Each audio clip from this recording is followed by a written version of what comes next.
स्वाध्याय शुश्रूषा कृष्णपूजारतं मुनिं विश्वेशमिष्टदं वन्दे परिव्राट् चक्रवर्तिनम् रामपादसदासक्तं कामादिगुणवर्जितं भूमिपतिगुरुप्रीतं श्यामसुन्दरमाश्रये वादिराजपदद्वन्द्व पङ्कजासक्तमानसान् विश्वप्रिय गुरून् वन्दे मंदोहं धीविशुद्धये हरि ओम. ಅಧಿಕ ಮಾಸದ ಪರ್ವಕಾಲದಲ್ಲಿ ಪರಮ ಪೂಜ್ಯ ಶ್ರೀಪಾದರ ಸನ್ನಿಧಾನದಲ್ಲಿ ತದಂತರ್ಗತನಾದ ಮುಖ್ಯಪ್ರಾಣ ಯುಗ್ಮ ಮುಖ್ಯಪ್ರಾಣ ಜೋಡಿ ಹನುಮಪ್ಪನ ದಿವ್ಯ ಸನ್ನಿಧಾನ, ರಾಮದೇವರಿಂದ ಅಭಿನ್ನನಾದ ಗೋಪಾಲಕೃಷ್ಣನ ಸನ್ನಿಧಾನದಲ್ಲಿ ಎರಡು ಮಾತನ್ನ ಪೂಜ್ಯರ ಅಪ್ಪಣೆಯಂತೆ ಅನುವಾದ ಮಾಡಲಿಕ್ಕೆ ಪ್ರಯತ್ನ ಮಾಡ್ತೀವಿ. ನಮ್ಮ ಪ್ರಾಂತ್ಯ ಅಂತಂದ್ರೆ ಅದು ದಾಸರಾಯರ ಬೀಡು ಅಂತಾನೆ. ಯಾರೇ ಆಗಲಿ ಮಾನ್ವಿ, ರಾಯಚೂರು, ದೇವದುರ್ಗ, ಮೊಸರುಕಲ್ಲು, ಚೀಕಲ್ಪರ್ವಿ ಅಂತ ಅಂದ್ಬಿಟ್ರೆ ಸಾಕು, ಸಾಷ್ಟಾಂಗ ನಮಸ್ಕಾರ ಹಾಕಿಬಿಡ್ತಾರೆ. ನಿನ್ನ ನಾಮದ ಬಲ ಒಂದಿದ್ದರೆ ಸಾಕು. ದಾಸರಾಯರು ಅವತಾರ ಮಾಡಿದ್ದಕ್ಕ ಭೂಮಿಯನ್ನ ಧನ್ಯತೆಯ ಜಾಗ ಅಂತ ಮಾಡಿಬಿಟ್ಟಿದ್ದಾರೆ ಮಹಾನುಭಾವರು. ಅಂಥ ಮಹಾನುಭಾವರಲ್ಲಿ ಒಬ್ಬರಾದವರು ವರಕವಿಗಳಾದ ಬಲ್ಲಟಗಿ ಗುಂಡಾಚಾರ್ಯರು, ಶ್ರೀ ಸಾಮಸುಂದರ ವಿಠಲ ದಾಸಾರ್ಯರು.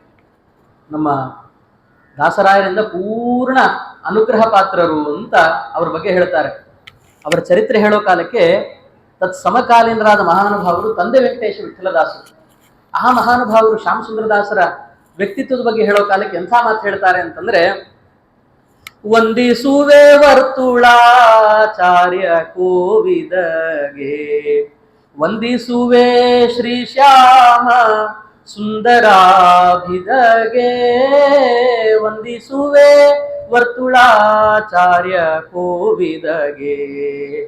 ವೇದ ವೇದಾಂತ ವೈಷ್ಣವ ತಂತ್ರ ರಹಸ್ಯ ಸಾಧಿಸಿರೆ ಗುರುಮುಖದಿ ಪ್ರಾಜನ್ಮದಿ.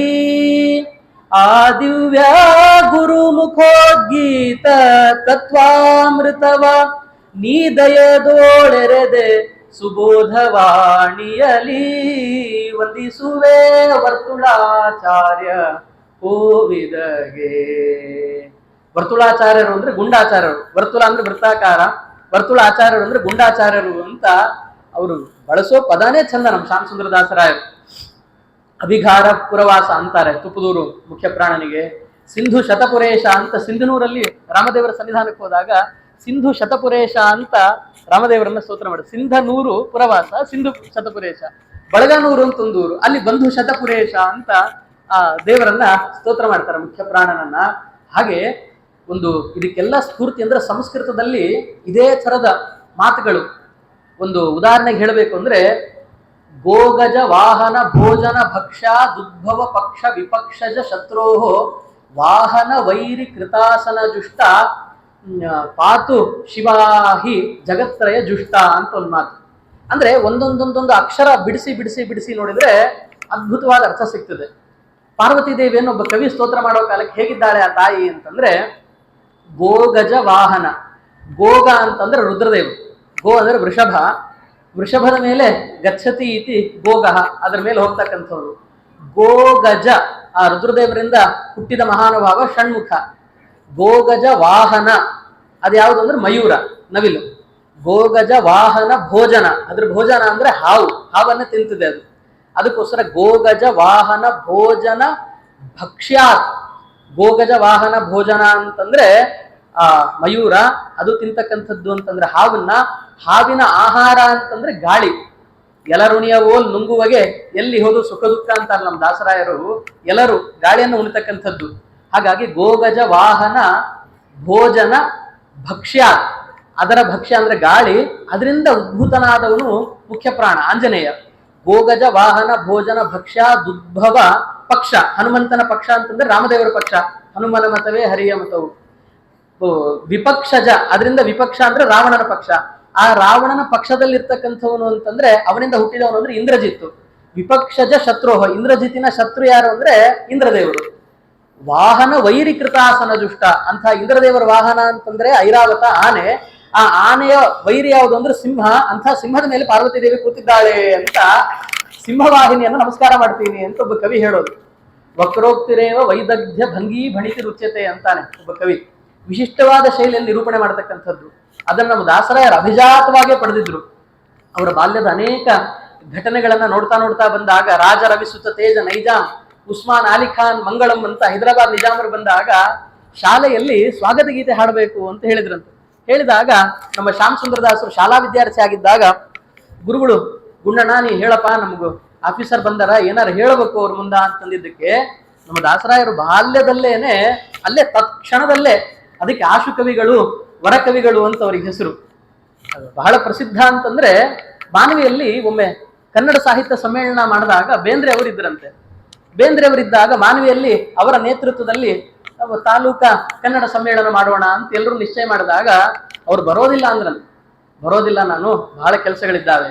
ಅದಕ್ಕೆ ಶ್ಯಾಮ್ ಸುಂದರದಾಸರು ಸತ್ಕವೀಂದ್ರ ಬಾಬೆ ಅಂದ್ರೆ ಸುಗುಣ ಸಾಂದ್ರ ಒಂದು ಪದ್ಯವನ್ನು ಬರೆದು ಅದೇ ಪತ್ರ ರೂಪದಲ್ಲಿ ಕಳಿಸಿಬಿಡ್ತಾರೆ. ಬೇರೆ ಏನು ವಿನಂತಿ ಇಲ್ಲ. ಸತ್ಕವೀಂದ್ರ ಹೇ ಬೇಂದ್ರೆ ಬಾ, ಸುಗುಣ ಸಾಂದ್ರ ಶ್ಯಾಮಸುಂದರ ವಿಠಲ ಒಲಿದು ನಿನಗೆ ಮಂಗಳವನ್ನು ಮಾಡುವ ಅಂತ ಕೊನೆ ಅಂಕಿತದಲ್ಲಿ ಹೇಳಿದ ಕೂಡಲೇ ಅವರು ಧಾರವಾಡದಿಂದ ತಾವೇ ಖರ್ಚು ಹಾಕೊಂಡು ಮಾನವಿಗೆ ಬಂದು ಕಾರ್ಯಕ್ರಮದಲ್ಲಿ ಭಾಗವಹಿಸಿ ಆದ್ಮೇಲೆ ಹೇಳಿದ್ರಂತೆ, ನಿಜ ಹೇಳಬೇಕು ಅಂದ್ರೆ ನನಗೆಲ್ಲರೂ ವರಕವಿಗಳು ಅಂತಾರೆ, ನಾನು ವರಕವಿ ಅಲ್ಲ, ನಿಮ್ಮ ಮಾನವೊಳಗಿದ್ದಾರಲ್ಲ ಗುಂಡಾಚಾರ್ಯರು ಅವರು ವರಕವಿಗಳು ಅಂದ್ರೆ ನಿಲ್ವಲ್ಲ. ಎಂಥ ಜ್ಞಾನ ಮಹಾನುಭಾವರು. ಅದಕ್ಕೆ ತಂದೆ ವೆಂಕಟೇಶ್ ವಿಠಲ್ ಹೇಳಬೇಕಾದ್ರೆ ಅವರು ಈ ಜನ್ಮದಲ್ಲಿ ಅಧ್ಯಯನ ಮಾಡಿದವರೇ ಅಲ್ಲ. ಯಾವ ಗುರುಗಳ ಹತ್ರನೂ ಹೋಗಿ ಕ್ರಮಬದ್ಧವಾಗಿ ಅಧ್ಯಯನ ಅಂತ ಇಲ್ಲವೇ ಇಲ್ಲ. ಭಗವಂತ ಎಲ್ಲ ಕಡೆ ತಿರುಗಾಡಿಸಿದ. ಬಲ್ಲಟಿಗೆ ಹೋದ್ರು, ಕುರಡಿಗೆ ಹೋದ್ರು, ಗೋನ್ವಾಟ್ಲಿಗೆ ಹೋದ್ರು, ಮಾನವಿಯಲ್ಲಿದ್ರು, ಎಷ್ಟು ಕಾರ್ಯ ಮಾಡಿದ್ರು ಮಹಾನುಭಾವರು. ಅದರ ಮಧ್ಯದಲ್ಲಿ ಸದ್ದಿಲ್ಲದಂತೆ ಅನುಷ್ಠಾನ ಸಾಧನೆ ಅಂತ ದಾಸರಾಯರು ದಿನ. ಅದಕ್ಕೆ ಆಚಾರ್ಯರು ಗೀತೆಯ ವ್ಯಾಖ್ಯಾನ ಮಾಡೋ ಕಾಲಕ್ಕೆ ಒಂದು ಮಾತು ಹೇಳ್ತಾರೆ, ಅಶ್ರುತ ಪ್ರತಿಭಾ ಯಸ್ಯ ಶ್ರುತಿ ಸ್ಮೃತ್ಯ ವಿರೋಧಿನಿ ವಿಶ್ರುತ ನೃಷಜಾತಂಚ ತಂವಿದ್ಯಾ ದೇವಸತ್ತಮಂ ಅಂತ ಮಧ್ವರಾಯರು ಗೀತಾ ವ್ಯಾಖ್ಯಾನದೊಳಗೆ ಹೇಳ್ತಾರೆ.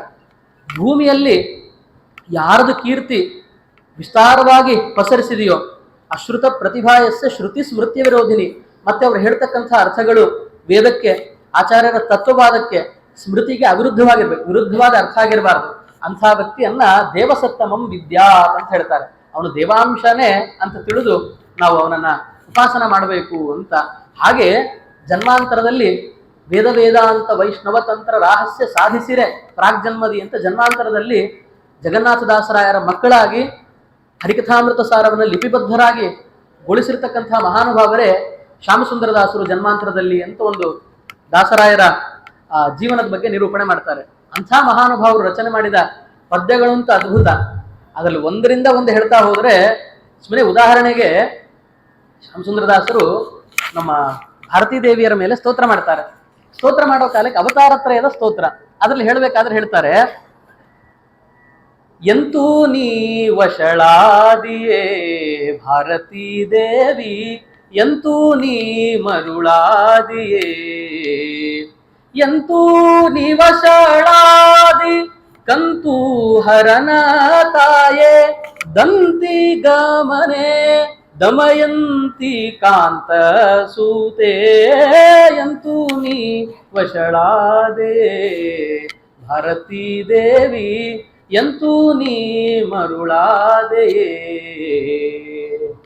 ಯಾರ ಹತ್ರ ಅಧ್ಯಯನ ಮಾಡಿದವರ ಜನ್ಮಾಂತರದ ಸಂಸ್ಕಾರ ಹೆಂಗೆ ನುಡಿಸ್ತದೆ ಅಂದ್ರೆ, ದಮಯಂತಿ ಕಾಂತ ಸುತ್ತೆ ಅಂದ್ರೆ ಏನು ಏನು ಅಂತ ನೋಡ್ತಾ ಬಂದಾಗ ಗರುಡ ಪುರಾಣ ಆಚಾರ್ಯರ ತಾತ್ಪರ್ಯ ನಿರ್ಣಯ ನೋಡಿದಾಗ ಓ ನಳದಮಯಂತರಲ್ಲಿ ಒಂದು ರೂಪದಿಂದ ಭಾರತೀ ದೇವಿಯರ ಅವತಾರ ಮಾಡ್ತಾರೆ ಅಂತ ಅದ್ರ ಬಗ್ಗೆ ಉಲ್ಲೇಖ ಮಾಡಿ ಅದನ್ನ ದಾಸರಾಯರು ತಂದು ಹಾಕಿದ್ದಾರೆ.